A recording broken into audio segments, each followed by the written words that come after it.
merokok di udut gitu. Di dalam masjid.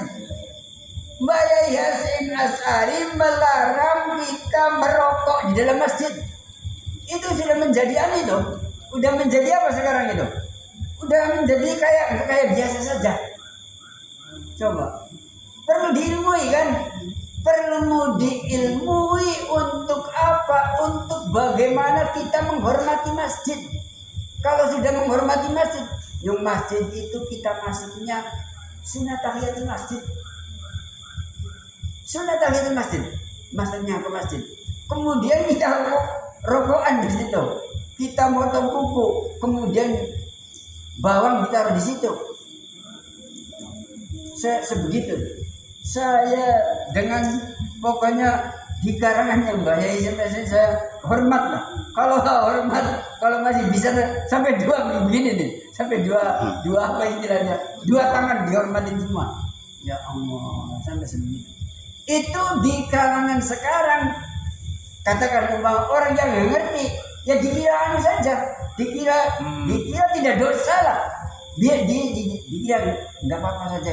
Ya. Di dalam masjid sudah digunakan untuk, ya kalau Mbak Yasin Asy'ari yang sudah katakan sampai kerupuk bakal betul jahit masjid orang awet rokok turun sampai kerupuk sekian gitu.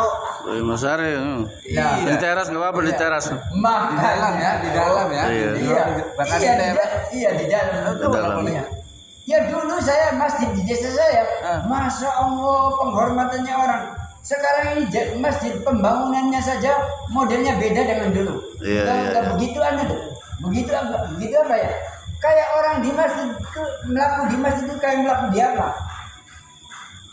Padahal sama ibadah. Entah dibangunnya itu kayak zaman dulu atau zaman sekarang, masjid untuk ibadah ya penghormatannya harus begitu. Di kitabnya diri salatul masjidnya katakan, diri salatul masjidnya Mbak Yasin Asy'ari, motong kuku, naruh brambang, kemudian sampai rokokan tidak boleh. Karena apa? Karena betul-betul menghormati memuliakan ya, menjaga muliakan. Iya, memuliakan. Ya orang NU ya harus melaksanakan ini. Mau apa yang dilaksanakan? Kalau tidak ini. Orang NU yang banyak merokok di masjid. Iya. Ada mana tuh? Kan sering kita nengok ya Pak. Iya makanya. Orang baca Isa disarinya Mbak Yasin Asy'ari. Enggak ngajinya kan buka kita jiwanya tadi enggak jiwa Mbak Yasin Asy'ari. Ya kita orang NU yang Mbah Yasin Asy'ari, dia pakaiannya harus NU, jiwanya Mbah Yasin Asy'ari. Bagaimana jiwa Mbah Yasin Asy'ari? Ya tadi tuh. Ya. Jadi rokokan di dalam risalatul masjidnya Mbah Yasin Asy'ari tidak boleh. Nah, begitu saja lah. Supaya nggak jadi teras aja ya.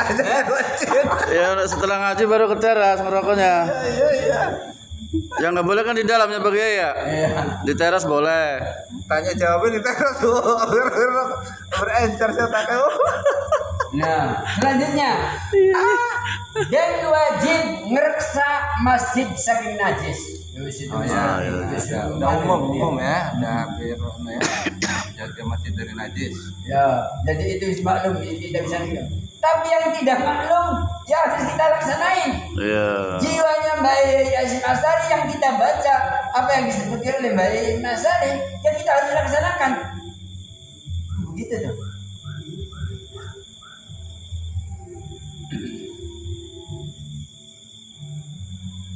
Nah, kemudian selanjutnya kata Mbak Yasin Asy'ari, menawi wonten najis ing masjid lajeng wajib ngicali sak nalika. Artinya apa? Artinya kalau kita tahu di masjid kemudian ada najis, maka kita berkewajiban apa? Kita tahu di situ ada masjid, kita wajib membuang najis itu. Jadi tidak karena kita bukan pengurus ini kan. Iya. bukan pengurus. Udahlah nanti gak dia apa itu? Ada pengurusnya. Dibuang oleh pengurus. Kalau dibuang oleh pengurus itu berarti masalah agama kita itu diserahkan kepada pengurus. Kewajibannya kita, fardhu kifayahnya kita itu diserahkan kepada pengurus. Kita itu punya kewajiban untuk kita laksanakan. Jadi apa? Ya bahasa singkatnya Mbak Yasim Asy'ari, ketika ada najis di dalam masjid, maka seketika itu kita berkewajiban untuk membuang najis. Ya, begitu ya. Ya jadi dari kajian ini baru 3 ini.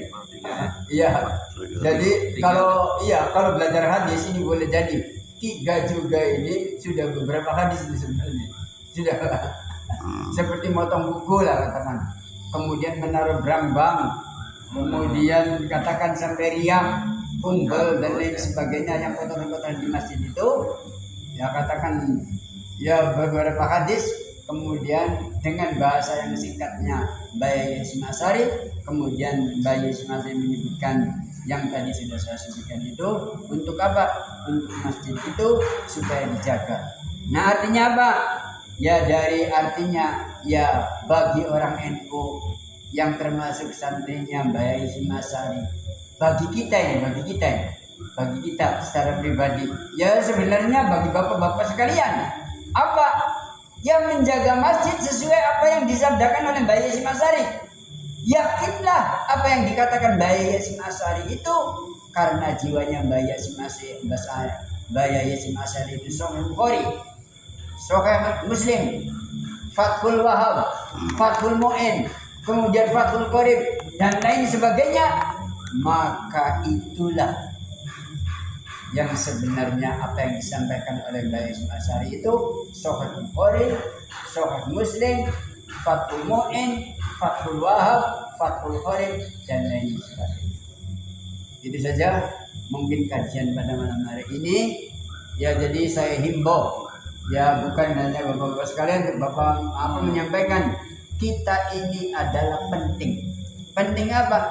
Penting mengkaji. Sebagai santrinya Mbak Yasim Asy'ari mengkaji apa? Mengkaji kitabnya Mbak Yasim Asy'ari yang sekarang ini ya Bapak, ya saya bisa saja umpama sampai 13 diselesaikan ini. Tapi kalau bapaknya umpama sudah ngantuk, sekalipun sekarang ini yang kelihatannya belum ada yang ngantuk. Telu dulu lah, Iya. itu kan kayaknya masih lah ya, Iya. masih mampu lah ya. Iya. Masih Ya jadi 3 saja dulu. Jadi kedepannya ya untuk selanjutnya supaya pertemuan PWILS kita juga ini untuk mengkaji Irsyadus Sari ini berlanjut begitu loh. Amin. Insyaallah. Artinya apa? Ya saya kira luar biasa ini hasilnya ini. Apa yang kita pelajari sekarang ini luar biasa. Luar biasa bagaimana? Kita bisa menghormati masjid yang kita itu katakan tidak seperti Mbak Yasim Asy'ari yang bisa Sahih Bukhari, bisa Sahih Muslim, bisa Fathul Wahhab, bisa Fathul Mu'in, bisa lain-lainnya. Itu saja ya. Mudah-mudahan apa yang dikaji pada malam hari ini menjadi apa? Menjadi beban ilmiah kita untuk kita laksanakan di kehidupan kita yang selanjutnya. Ini saja. Wallahul muwaffiq ila aqwamit thoriq. Wassalamualaikum warahmatullahi wabarakatuh. Wassalamualaikum warahmatullahi wabarakatuh.